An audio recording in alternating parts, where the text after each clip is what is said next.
you know the drill by now. I'll bring the candidates on. They've got 90 seconds to say their piece, and then we'll ask a few questions, yada, yada, yada. Please welcome to the stage our candidates for VP Societies and Individual Development, Kiko, Jake, and Guy.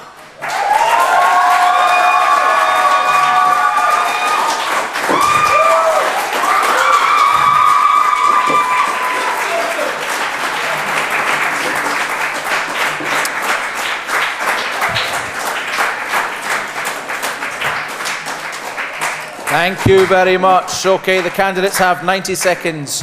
I start the clock when they start speaking. And the first one to make their pitch will be Jake. Over to you. Hi guys, my name is Jake Willis. Since coming to the University of Surrey, I've been heavily involved with societies at Surrey. Vice Presidency of the Raising and Giving Society this year, Vice President of Politics Society, and helped found the UNICEF Society in my first year. Due to this, I understand the demands and the pressures that societies bring. However, I also have a care, passion, and an energy for societies at Surrey. Involvement in societies helps development. We all come to university to get a degree, yet at the end of the day, it's our activities, it's our societies that help diversify us. My policies ensure that these opportunities will continue at Surrey. It's all about innovating the society system, not revolutionising it. For example, unlocking the potential of societies helps unlock the potential of individuals. By protecting the diversity of cultures and societies, we ensure maximum representation for every student. And by aiding networking to maximise resources, we ensure that we're maximising the amount of material and personal possessions to all societies. By promoting self-sustainability, I aim to help societies face future challenges, such as budget cuts. It's all about maintaining the community of societies and the community of students at Surrey. Voting for me will ensure that someone with the energy and the drive continues the success of societies at Surrey University. Thank you. Thank you very much, Jake.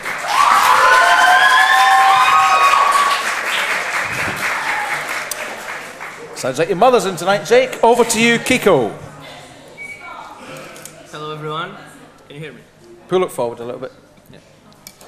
Hello everyone. So yeah, my name is Kiko and I'm a final year business management student. During my time here, I was the president of Portuguese Society for 2 years and also the founder. And currently I'm the treasurer of the Portuguese Society and the president of the PR Society. Also last year, I was the international officer of Society Exec, so I already have a lot of experience in dealing with the union as well. During my time here, I've worked together with many international societies, such as Greek, Cypriot, Iranian, Arabic, Portuguese, whatever. And this is reflected by the fact that I have the support in their elections. Proudly, I can say that. My point for my campaign is that I want to improve the financial security of the societies. This is a very big one. Because I feel that, I'll have a lot of time to speak about them, but there are still a lot of failures in the security system, so I'll try to work on that. I'll also create some synergies, because all you know that some societies have common aims, but they don't really communicate very well between them. So I'll be the person that, create the synergies so that they can achieve those goals more easily. Also, right now we are facing the fact that there will be a society grading for next year. And in every other grading, there's always the opportunity for some bad things to happen. So I'm here to ensure that they're going to be fair. But most of all, we have to consider that our uni is one of the highest percentage of non-UK students. So I want to continue to celebrate this diversity within the students of our university. So please vote for me for your VP societies. Thank you very much, Kiko. And finally, Guy. Hi.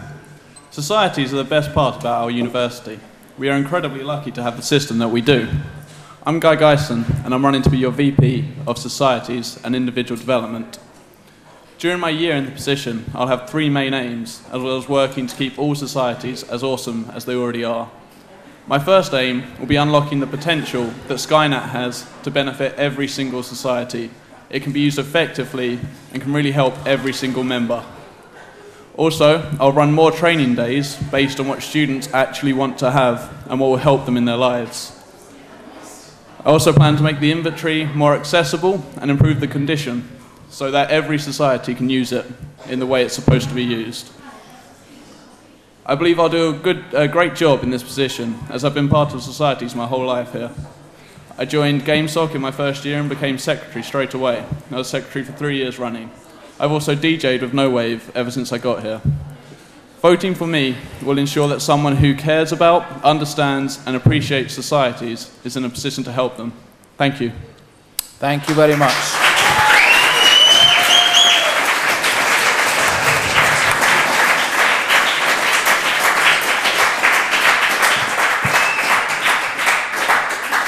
Sorry, slightly distracted there. There appears to be some soft porn on the television. Right, first question. Amsterdam, here in Chancellors. Freedom of speech is something which is enshrined in law for university campuses. But freedom of speech means many things. It means that you will sometimes cause offence to others. As VP societies, you're in charge of societies who arrange the events that may cause offence to others. So, my question to you is, what do you regard as freedom of speech, and where do you think the line is between freedom of speech, the right to think, and offending others? The first to answer that will be Kiko. Well, obviously, in this university, we have so many religions and so many cultures that we have to have a lot of freedom of speech up until a point where we hurt the other person's feelings. So obviously, well, in the last iGala, if you all remember, we had one society that decided to make it a bit too political, in my point of view, which the people that were watching, some of them supported it and some of them were a bit against it. And this is where the point where we can start thinking if the freedom of speech is actually something well, that can be used well, all the time, I mean. Obviously, there has to be freedom of speech, but until the point... All right, I'm going to push you now here, Kiko. You said there's going to be freedom of speech. Specifically, where do you draw the line between freedom of speech and causing offence? Up to a point where someone complains that they feel, well, they're being neglected by what people are saying. So if anybody complains, you believe that's a breach, and you would stop the other society doing that activity? Well, obviously, my opinion would also have to be taken into account, but because sometimes people can push it a bit too far as well. But if someone complains, there's definitely something that has to be looked into. Can I ask for some quiet in the audience? A very important debate for the three candidates on here. We're online as well, so there's lots of people watching at home. Thank you. Shush. Guy. The diversity of our university is a brilliant part about it, and I think freedom of speech is one of the most important things to defend. There is obviously a difference between freedom of speech and inciting hatred or anger towards other groups. I think freedom of speech is always designed to achieve a goal that is useful and is going to help the society or university, and drawing the line would come when there's just saying things just to cause hate or anger that isn't going to achieve anything to help us. Jake. Freedom of speech and causing offence, there's a very thin line between the two. I think freedom of speech, to me, means being allowed to speak your mind, but if that is causing offence to someone, then that's not acceptable. I would make sure there's a system in place to ensure that all complaints are investigated. During this year, on RAG, we have dealt with a situation like this. Traffic light disco, don't know if any of you saw the posters around, but someone complained about the posters. We made sure that we spoke to estates and facilities about this, and we felt, as did the committee as a whole, and speaking to estates and facilities, we were able to ensure that that complaint was investigated, and then we made sure that we could still put those posters up. Okay, I gave Kiko a bit of question there. Guy, Jake, I mean, a lot of unions Thank you. A lot of unions have a no platform policy. That means that they give no platform to parties such as the BNP or the Communist Party. We don't have one here at Surrey. Do you think we should do? I don't agree with a no platform system because freedom of speech is so important. So you would allow someone like Nick Griffin to come and address the students here at Surrey? I would allow him to come so that the students here at Surrey could show him that they do not support him in any way, as I'm sure most of the students do. Jake? This is obviously the very thin line that I was talking about. We have a very multicultural campus. By inviting someone like Nick Griffin along to talk at Surrey, it can cause offence. But as a democratically elected MEP, he should be allowed to come in and discuss his views. They may not be supported by the people of Surrey, but we are a democratic country at the end of the day. Kiko, would you like to add anything? Yes. Yeah, basically, if you guys remember last year, there was created the anti-capitalist society, and there was a huge conversation about within the unions to whether, well, that would be something that would be tolerated. But in the end of the day, if someone like Nick would come here, obviously the people, since we have so much diversity here, people would be against him. So I wouldn't oppose to him coming here, just so that we can show him how much we don't care about what he says, you know. Okay.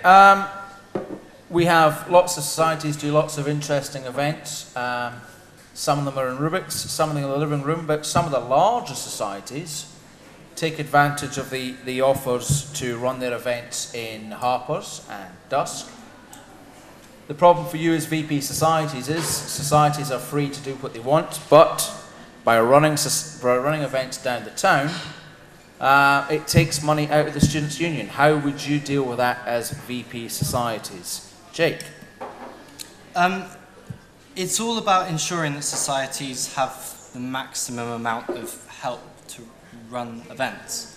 To run an event up in Rubik's, you have to make, I believe it's 1,500 on the bar, and that's a very high bar tab. The living room is £600, and I think for those societies that are smaller in size, the living room is a very feasible alternative. Just look at the media event that happened last Monday. But what I personally believe that Rubik's and the living room offer a good deal to those societies that can run the events up there.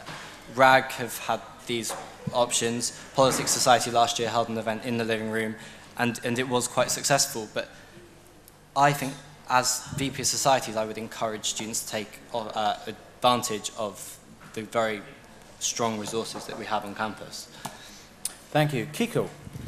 Well, the first thing that we have to consider here is that we always get a better deal by going to either Rubik's or living room, depending on the size of the society. I personally have had some events outside of Rubik's, and I can tell you personally that you always get cheaper deals if you do them here, so that's the main point. Second point of all is that obviously you're taking money away from the students.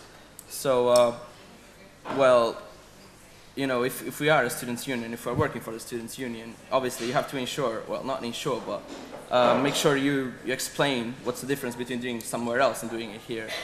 First point is that, well, if everything goes wrong, well, you still have someone that can help you, which is the union. If someone goes wrong outside, you're up to yourself. So that's a very big point. Guy? As Alan said earlier, we do live in a free market, and if places in town can offer societies benefits that the Students' Union can't, then societies should take advantage of that. But in the position of VP, I will make sure that all the societies know exactly what the union can do for them, how much it will benefit them to run their events at the union or the living room or anywhere else on campus, and just make sure that for every society that it is the best idea, they do it on campus. Thank you. Right, participation in societies. There are different societies with different amounts of members. Some are fairly small, some have hundreds of members. Do you think the resources the lion's share of the resources should go to the larger societies, because that's only fair, they've got more members? Or do you think you should be putting money into developing societies so small ones can get big? There is only one cake, you can only cut it so far. You can't give more money to both big and small. So who takes the priority? The big societies or the ones that need developing? Kiko? Well, the first thing that comes to my mind is that if you are a big society, then obviously it's easier for you to get your own funding. For instance, if we have a very good example, the Hellenic Society, they do their own events at the Union.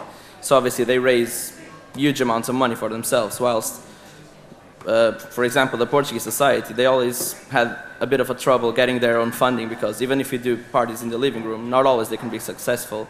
So, well, probably it would be a better idea to help develop the smaller societies, because obviously the big societies can fund themselves if they want to, but obviously there are some points where the bigger societies will also need some funding from the union. So it's a bit of a knowing how to balance that out.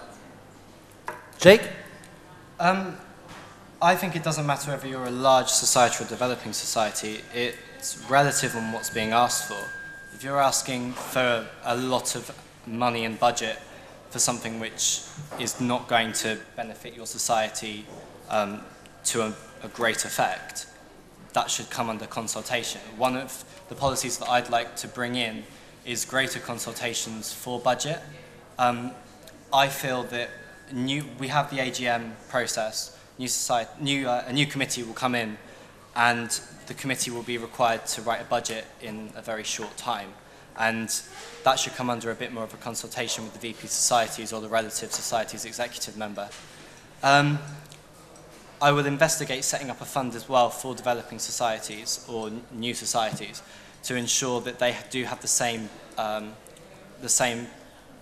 benefits as existing societies. If you set up a society halfway through the year, you have less chance of getting money from the union apart from your admin budget. And I think in order for a society to to explore its niche market on campus, it's very hard to do if you haven't straight away got the resources to do so.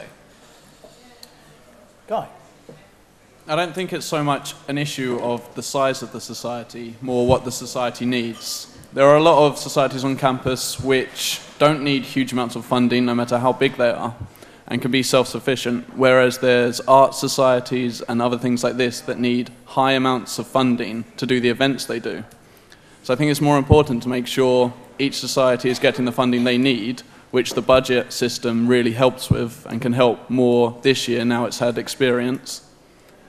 So yeah, I think it's more important to get those societies the money they need rather than deciding on a size basis. Okay, I'm going to come in with a supplementary there for all three of you. And I'm going to take a moment to highlight the three medias, GU2, MADTV and the Stag. I wouldn't clap yet, you're not going to like this. They are the three societies that get a large chunk of society funding. However, there is never any correlation between the reach of the media and the money they receive. Do you think that is right? Jake?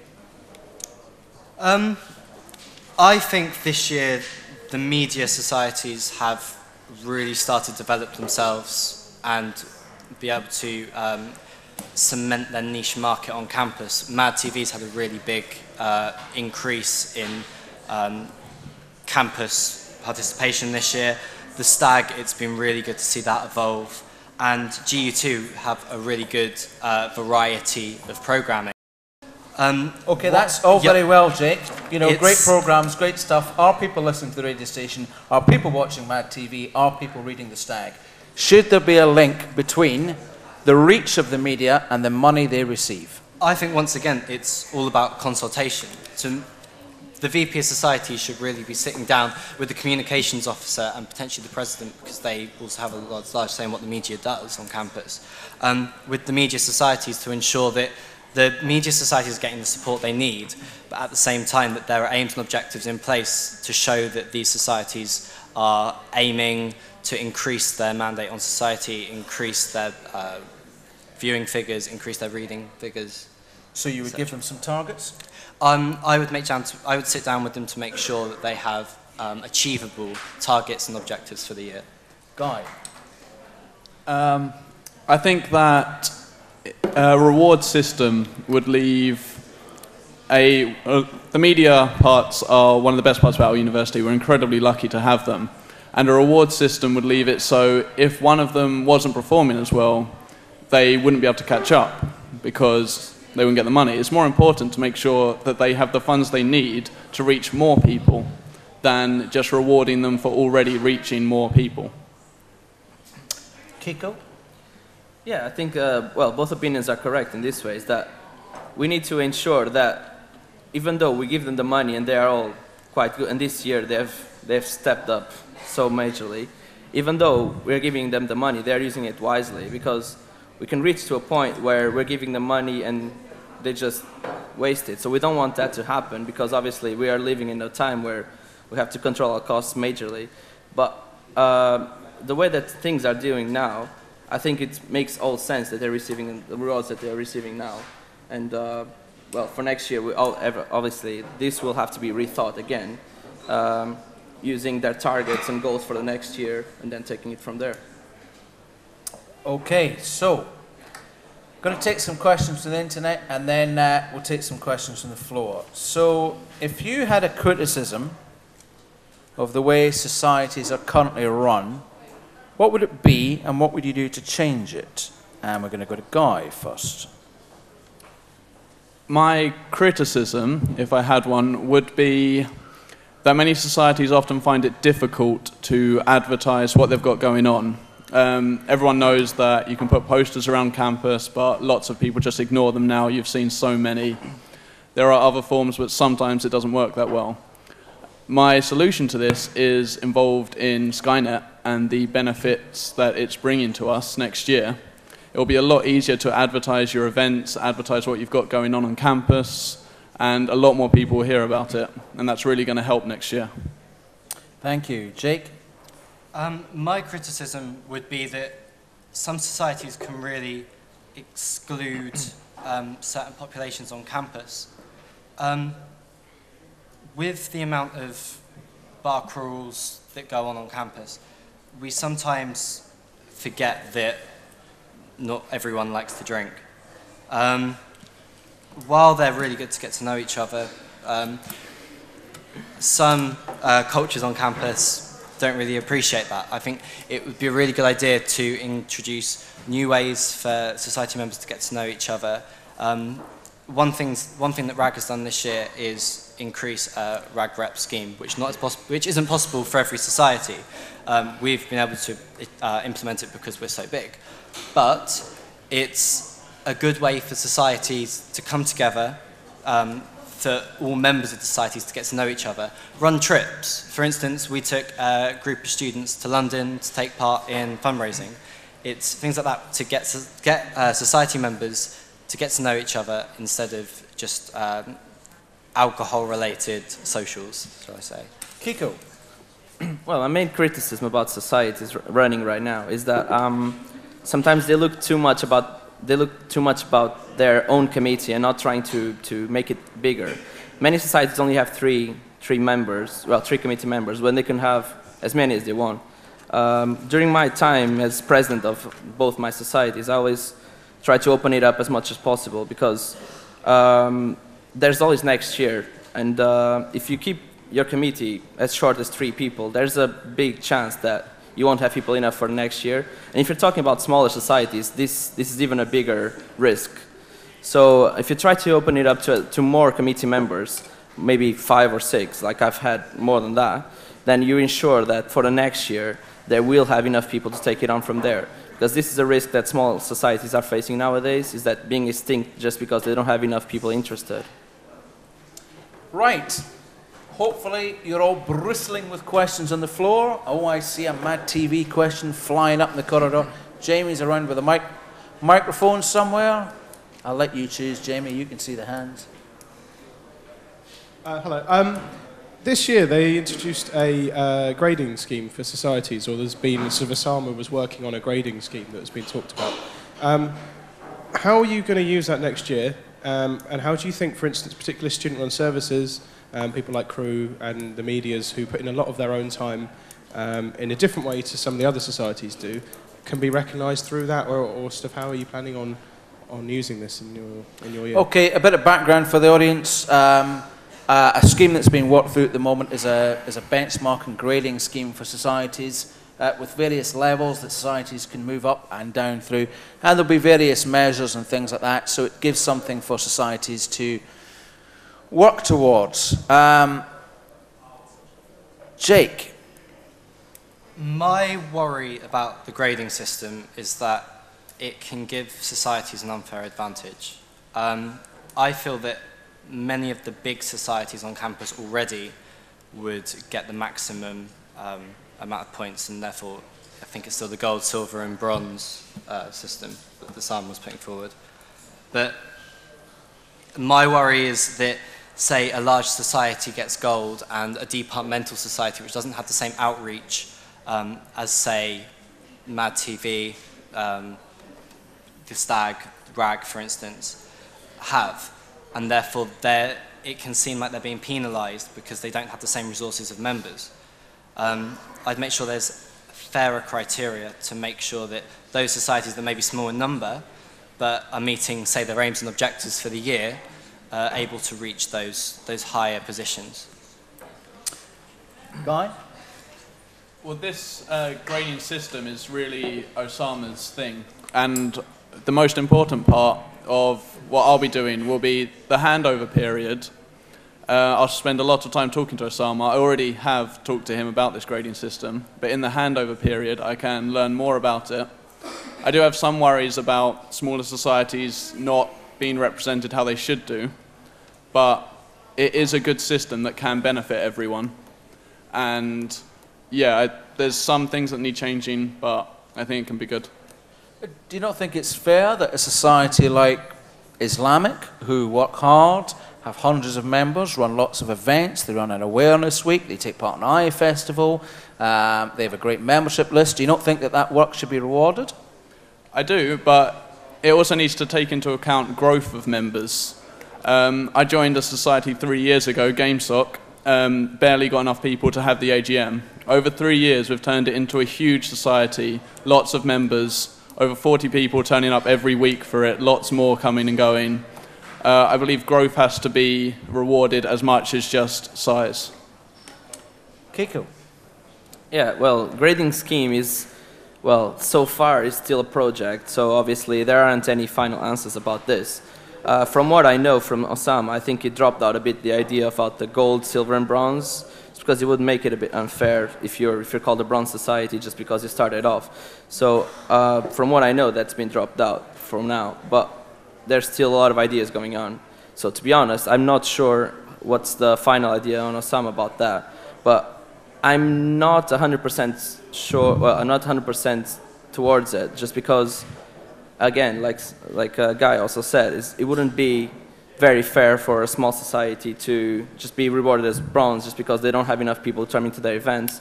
This can't be solely done through membership or financial status. It has to be some set of rules to make it as fair as possible, because this is one of the actual points on our manifesto, is that if this does go through, there has to be like a proper scheme, like that everyone knows what they're going for. So that in the end there's no unfairness going on, because every scheme has them, so we want to ensure that that this doesn't have. Thank you. Any more questions from the floor? We have one over here, I can see. There's one down there, there's one there. Hi Jamie's there. around somewhere. Just a quick question. Can you tell me who and why would win in a fight between a bear and a tiger? I beg your pardon? Can you tell me who and why would win in a fight between a bear and a tiger? No. Next question. I can. A bear. Next question. Hello. What do the candidates think of the current storage system for societies, and what would they do to improve it if they got into office? What do the candidates think of the current storage system, and what would they do to improve it? That is going to be Kiko. Well, from what I know, that Osama has done a really good job on this. So most of the societies that wanted to have some storage space, they actually have it. But obviously, this can always be improved. For instance, like there are many societies that don't need any storage at all. So we pretty much just need to make sure that we find out in the end if societies need more or if they don't need at all this storage space, so that we can find the proper space for it. Obviously, we need to understand that the university is a closed space, and it's not gonna, you know, all of a sudden increase another 200 rooms so we can have this space. But as long as we try to make it as fair as possible for everyone, everyone should have a space. Jake. I think, once again, it requires consultation between the VP societies and the society involved. You can't just push a society into a small space if it has a lot of stuff that it needs to keep away. From my experience this year of storage space has been that our storage space has increased from the societies that I've been on. That isn't the case for all societies, and that's something which should be brought up. I think fair and equal access to storage is a real key point, and we need to make sure that it's all down to consultation of membership and the VP societies to ensure that we're meeting all societies' needs and requirements. Guy. Well, both of the other candidates spoke about whether you've got enough room for what you need, but it's not all about that. I don't know if you've seen the inventory room. It's horrible in there. It's dripping. That's a fountain of piss. That's by accident. It's actually got stuff like solidifying on the walls. If you do get a chance to go in there, have a look. It's awful. What I want to do is, if we can't find a new room, just go in there, clean it up. There's a load of stuff on the floor that societies have just left. Societies that are dormant or other ones. So just send out a message saying, you've got, tell us if some of this is yours so we can get rid of or move the stuff that isn't being used anymore, and make sure that the conditions are improved. Because right now, a lot of societies don't want to use the inventory room because a lot of their stuff will get damaged in there. It is just horrible. On top of this, accessibility to the room isn't always perfect. Certain cards are meant to be able to get you in, and on certain days they just won't let you. Societies have been left outside having to store their stuff in rooms on campus because they can't get into the inventory room, and this is something we need to change. I've just been reliably informed that we are binning the rubbish next Monday, so some might say change we see. We had some questions over here. Jamie? We've got it. Oh, we've got it, sorry. Well, welcome, Teaser. You've talked about self-sufficient societies. I mean, what would you do, like what would you implement to encourage more societies to be self-sufficient? Because I'm president of Biosciences Society. Yeah, there you go. And we're self-sufficient as well, and we're not that huge a society relative to some, but often they need more funding. Can I ask how many members you have? quite a few. Quite a few. Very accurate answer there. Well done, thank you. 200 roughly. 200. 200 Biosciences members. That's quite a big society. Guy. The most important thing about self-sufficiency is making sure that you've given the society the basis of what they need. The budget system is great for helping people get new capital into their society. But we need to make sure that they're not just asking on a year-on-year basis, but actually setting up a groundwork from which they can grow and improve themselves and eventually become self-sufficient. So I think the budget is the most important thing in making sure that more societies become self-sufficient. Kiko. To you, I say that, first of all, you guys are doing a good job in doing this pub crawl together with other societies. That's a way of doing it. Because obviously, if you create these synergies between other societies, that's the easiest way of doing it. So you guys ensure that you'll have enough people coming and also opening up to other societies. Because by doing it together with the other ones, they will also get to know yours. So that's a good thing of doing it. Obviously, talking about the budget, guys said that budget is the main thing. in this one I disagree, because on an ideal world, we wouldn't need to give them a budget because they would be self-sufficient. So the ideal is to give them a budget up until the point where they need it. So in last year, I remember that in one of the society standings, there was a society, I don't remember exactly what, that asked for a second year in a row for the same amount of money, for the same amount, from the same event. And what was told to him is that, okay, we're going to give it to you, but just make sure that for the next year you don't need it, so that this doesn't turn into like a contest and where people actually know that they will get this much money from the union, which I don't believe that should be the case. Okay, thank you. Please, we're on it for another half hour. If I can ask the people in the room to keep the noise down. Thank you. Sorry, Keith. Yeah, so basically, to be self-sufficient, the first and ultimate thing that I think you should do is create these synergies that you've done while other societies haven't so far. So obviously, thinking that we have, for instance, two big societies from, well, MADTV and theatre studies, why don't they try and do something together? This will cut some funds, obviously, if people are willing to do it. So it's all about creating the synergies between similar goals. All right, thank you, Kiko. Jake?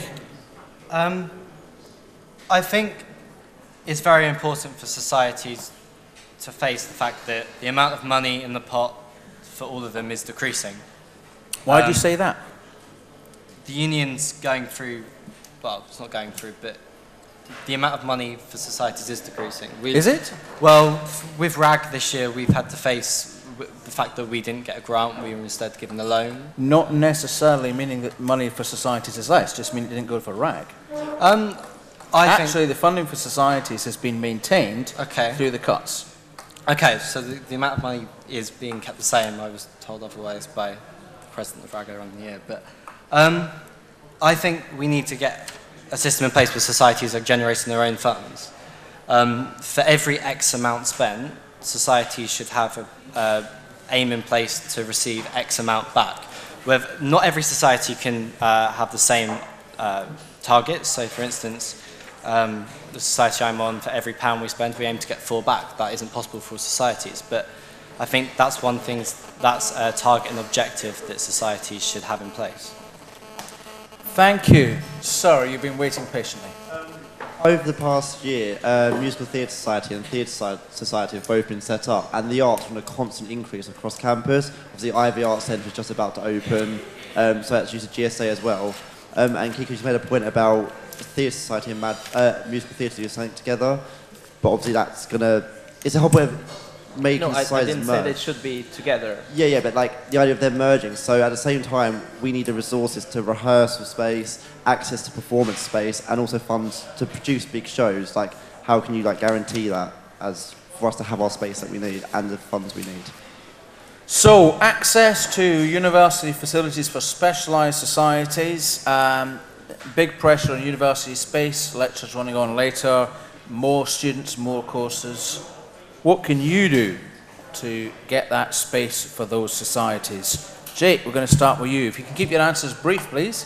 First, I think it's been great to see this art societies increase the way they have, but we've obviously now got 3 quite strong theatre societies on campus, so MADTV, Musical Theatre Society and Theatre Studies Society. And they all, I think all of them should have equal and fair access to these spaces. We've got the Ivy Centre opening soon. We also have the GSA building, which is only open till 6 o'clock, but I think it's something that can be looked at with estates and facilities to see what can happen with there. I don't think there's a need for them to combine,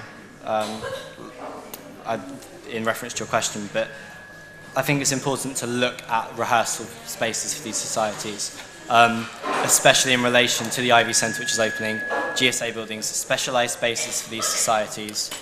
Okay, thank you. Guy? The university has a lot of locked potential for art societies. There are a lot of spaces that aren't used, sometimes because people think they can't. GSA at the moment is only open till 6, but that is being looked into being changed. And if we can change that, that's a whole new space that art societies can use, because they are a great part of this university and they should be given every opportunity that they can be. So making sure that the societies know where and when they can use certain places is one of the most important things for the VP position. Kiko.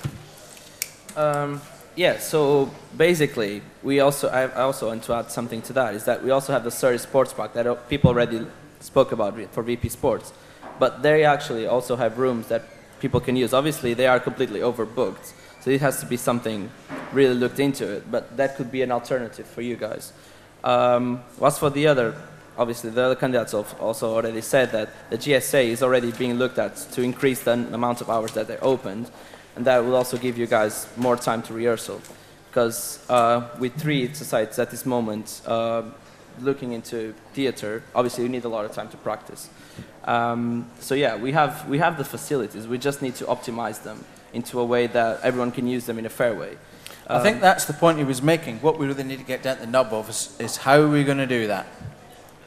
As I said, if we all sit down and in a meeting and just everyone says what they actually need for their plays, we can then make some sort of a rota. Obviously, there are other societies that actually need the space, but if you can get a planner for the times that they actually need to rehearse, we can try to make sure that everyone can have their time, well, the preferable time if possible, but if not, just any time at all. Okay, thank you. Any more questions from the floor? I can't see where you are now. Anybody? I can see a hand up, but I'm assuming there's a microphone. I have the microphone. You have? Okay, Host, so... hold on to your seats, people. So obviously, as you might know, this year the union's actually become officially incorporated, and there's a bit of a situation when societies hold their own bank accounts. They can come into some problems through being incorporated through finance and things like that. So how would you go about trying to ensure that societies keep using the union bank accounts and ensuring that the money and the funds stay in here for their benefit? Okay, a continuing problem of societies running off, setting up their own bank accounts. They're not allowed to do that by the union rules. How would you stop that? And Francis to answer that will be Kiko. So yeah, basically, in one of this year's society standings, Alan Roy made an appearance and actually told everyone about the risks of people that have external bank accounts. And the first one is the risk, is that people are actually liable for the money that they have there. If their account is in the union, obviously it's protected by the union. So even if they go bankrupt, they're not liable for the money that they're owing to someone.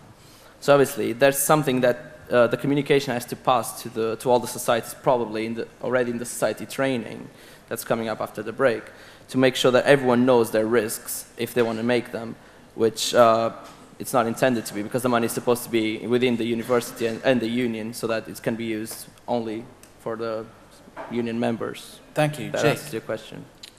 I think the benefits of using the union bank account should be really outlined to all committee members, especially through committee training, like Kiko said. The protection that a union bank account provides you for the societies is key. If you run out of money in an external bank account, you are liable for those funds, and the union can't protect you.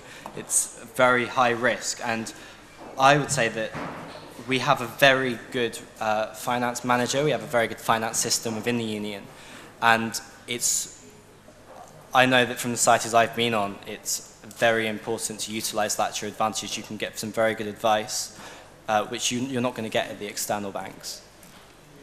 Guy.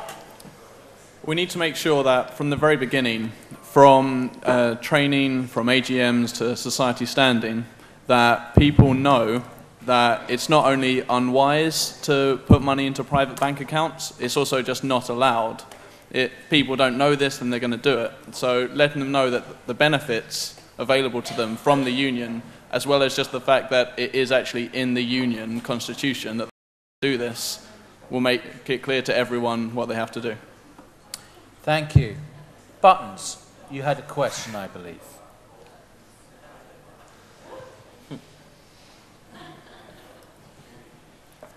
Now I get to ask my question. Now you can ask it any question you like, Marcus. Any question? Any question you like. Well, it's got to be... it's got to be...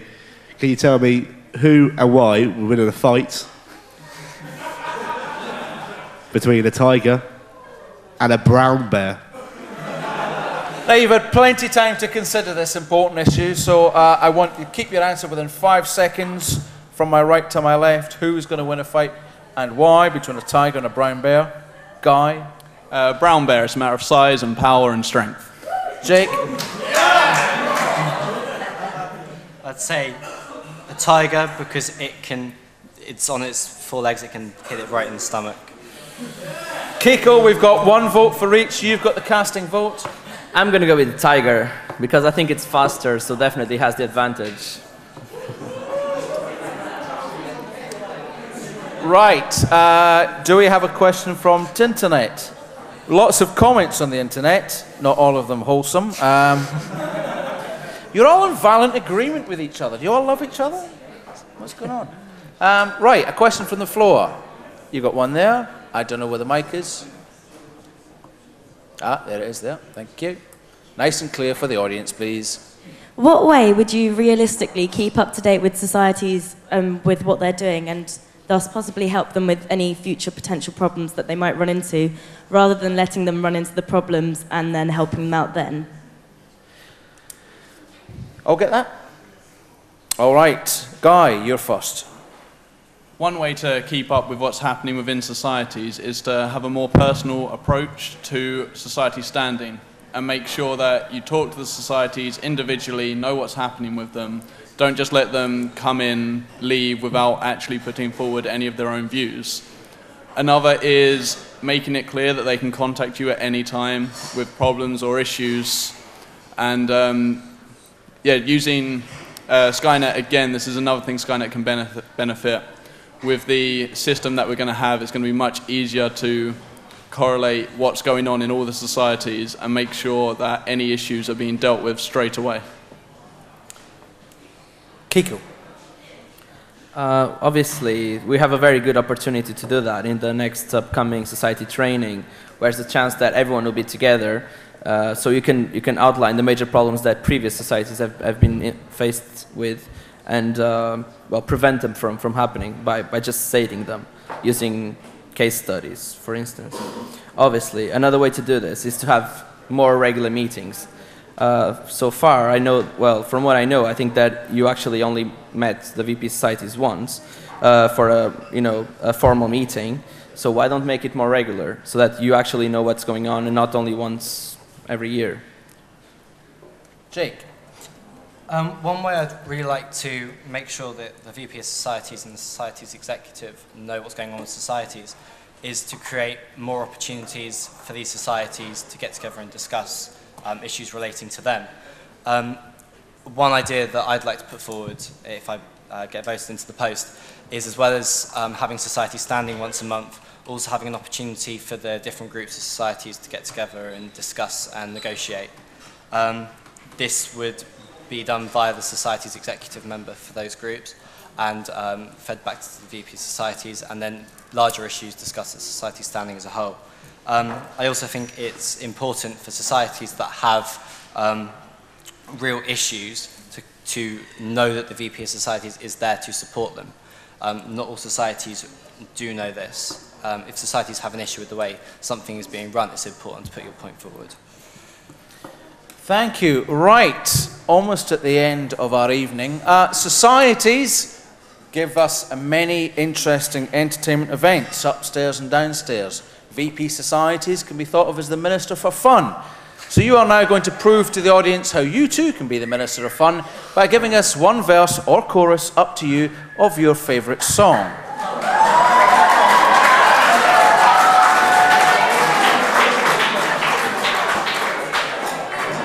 This is where the audience can vote with their hands with the clapometer.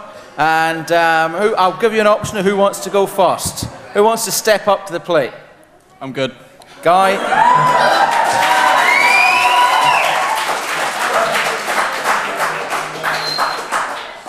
This is a song by a band called Say Anything. It's called Wow, I Can Get Sexual Too.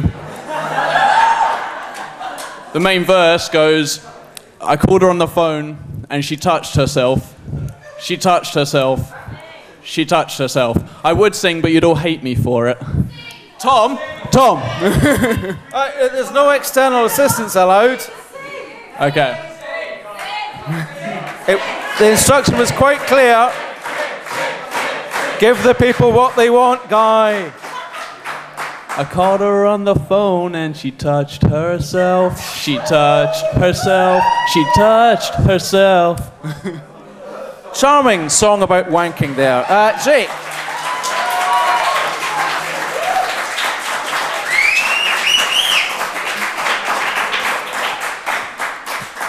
Should I just start?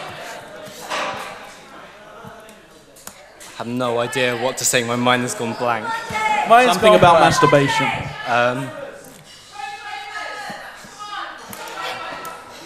Apparently I got told I looked like one of the members of the Proclaimers earlier, so... There we are. For that member of the audience... And I would walk 500 miles, and I would walk 500 more, just to be the man who walked 500 miles to roll down at your door. Thank you.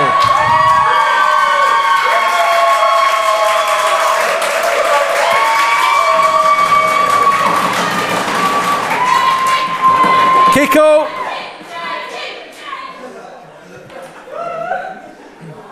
Okay, I have to admit that I'm very bad at singing, so please help me out, huh?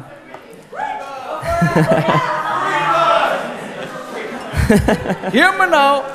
I have the time of my life, and I've never felt this way before, and I swear it's the truth. Come on, help me, guys. What up? Thank you very much. In a moment, you're going to be asked a question that you must answer yes or no with no explanation. Tomorrow night, it's the next 3 positions. We were going to do 3 tonight, but nobody wanted to be union chair. There you are, Rowan. Nobody could even dare to walk in your shadow. We have, who are they? Welfare. We'll be starting with welfare, moving on to education, and finishing with president. Thank you so much to MADTV who have been helping us do the webcast tonight. Thank you for everybody who's been on Twitter insulting us, and thank you to the team at the back who has been helping to take our calls. Okay, a bit of seriousness now. Your yes or no question. We're going to go from left to right this time. iFestival this year had a wide variety of societies involved, including more than just international societies. Do you think iFestival should be restricted just to international societies, yes or no? Please. No. Jake? No. Guy? No. Thank you very much, your candidates for VP societies. We'll see you tomorrow night. Good night.